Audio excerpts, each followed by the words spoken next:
Innovation keeps all industries moving forward, and conservation in agriculture has been quite dramatic.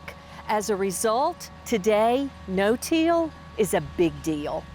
Here to educate us on that subject is Will Hutchinson from Hutchinson Farms in Murfreesboro. Hello, friend. Hi there. Glad to have you here.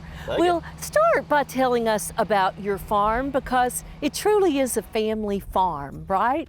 It very much is. So on our operation, great-grandfather moved to Murfreesboro in 1932, and from there my grandfather farmed, my dad farmed, and now my sister and I are farming as well. Over the years, we've done everything from dairy to hogs to hay to watermelons and peaches, and now currently today we're pretty strictly a no-till corn, soybean, wheat operation, and we also still raise some commercial hay. That's great. So talk to us about no-till, Will, because it seems so counterintuitive to what we think about happening on a farm during planting season. What is it?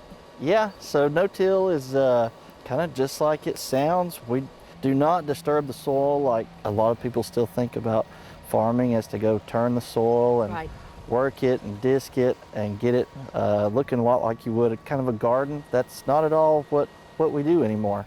We've discovered that minimal disturbance has a lot of benefits. We really like that minimal disturbance. We can retain moisture better. We are a lot less susceptible to erosion that way. We've modified equipment to the point, to do all of that turning the soil and ground preparation and all that disturbance is a significant cost on fuel and time and equipment. Right. And so this way, we've eliminated a lot of those costs. Some of the modifications that we've done to this planter to help it work in these conditions better in a no-till environment. This is the disc opener here, and it has small serrations, and that helps to slice the residue a little bit better and reach the proper depth. Also, these are gauge wheels, and that is what sets the depth of the seed. And if you'll notice, these rows are exactly 30 inches apart. And when we plant corn at a common 32,000 population, every seed will be placed at 2 inches deep, 30 inches apart, and exactly 7.5 inches apart as well. And that'll equate to 32,000 seed per acre. Coming on back here, you'll notice these closing wheels are spiked, and they're also swept back. That way, when they leave the soil, they will release any residue and not wrap. Coming on back here, you'll notice these stainless steel hoses precisely place 1/3 of our nitrogen for this crop right there at the seed furrow, so that it's readily available for the seed. And supplying these hoses is this tank on the back of the planter. So what do we have here? This here is ground that has come straight out of pasture, so this is not exactly what we would consider cover crops. However, we're getting a lot of similar benefits here, just not quite to the extent that we would a full-blown cover crop system. But we can still use our same planting practices and equipment and be successful in this pasture situation as we do in our cover crop. Okay, you'll notice that seed is pink, and that's just a coating that we put on that seed. It's a fungicide and insecticide treatment, and it's very local just to that seed, and that's to keep any bugs from eating on it while it's getting germinated and getting started growing. It's just very, very young and very susceptible to disease, and that just helps protect that seed as it gets its healthy start. When I till up my garden, that's part of the reason I till it up, is to get rid of weeds. So what do you do for weeds when you don't do that? Yeah, exactly. So mechanical termination used to be kind of our bread and butter strategy against weed competition. Early 90s or so, I believe it was, we developed crops that were resistant to certain herbicides. We were able to go out and spray a non-selective herbicide that would control all other weeds except for our specific crop that was planted, and it was resistant to that application. That allowed us to take that mechanical termination off the table, and that just opened the door for no-till to really come full circle. Okay, so Will, talk to me about cover crops. Why do we have them? So cover crops is kind of a new discovery and a new practice that we're still developing and trying to understand it a little better. But basically, cover crops is a crop that we will sow in the fall after harvest, and we'll plant a variety of species of covers, anywhere from legumes to brassicas, grasses, and each one of those species has a different benefit to the following crop.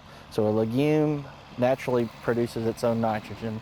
So with it in the mix, it produces nitrogen to feed the grasses in that same mix. The grasses are kind of nitrogen scavengers, so any nitrogen value that might be left over from that crop, we want to take it up in that grass and we want to store it in that plant material.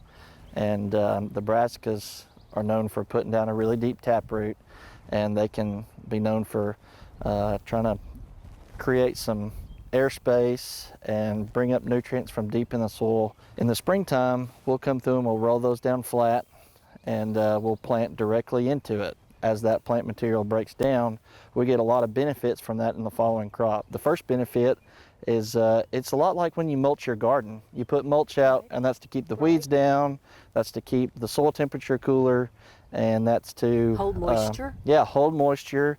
And when it rains in the spring, we have some pretty heavy downpours in Tennessee in the spring, and we want to put a layer of armor on top of that soil, and we want that cover crop residue to absorb the energy of the raindrop falling from the sky and dissipate it as it goes into the soil real slow and smooth, and that way the soil has a chance to absorb more of that water and get it deeper into the soil profile before it just runs off. So it's kind of like a porous blanket that's down, and it's aiding the crop that's coming.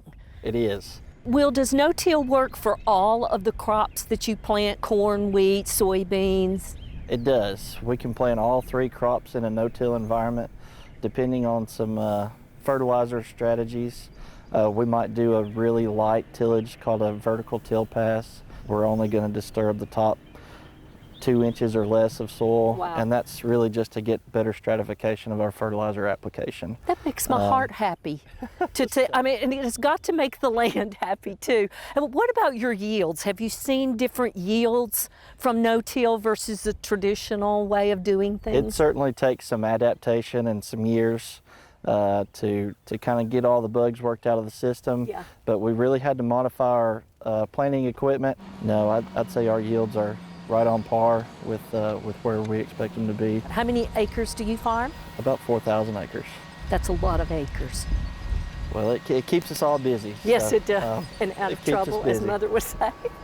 Will, thank you for this. I really appreciate your depth of knowledge of it. And for those of us who aren't making our living farming every day, it's quite interesting to see how far agriculture has come with row crops. So thank you for taking the time with us, and Thanks we for your appreciate interest. it. Yeah. For inspiring garden tours, growing tips, and garden projects, visit our website at volunteergardener.org or on YouTube at the Volunteer Gardener channel, and like us on Facebook.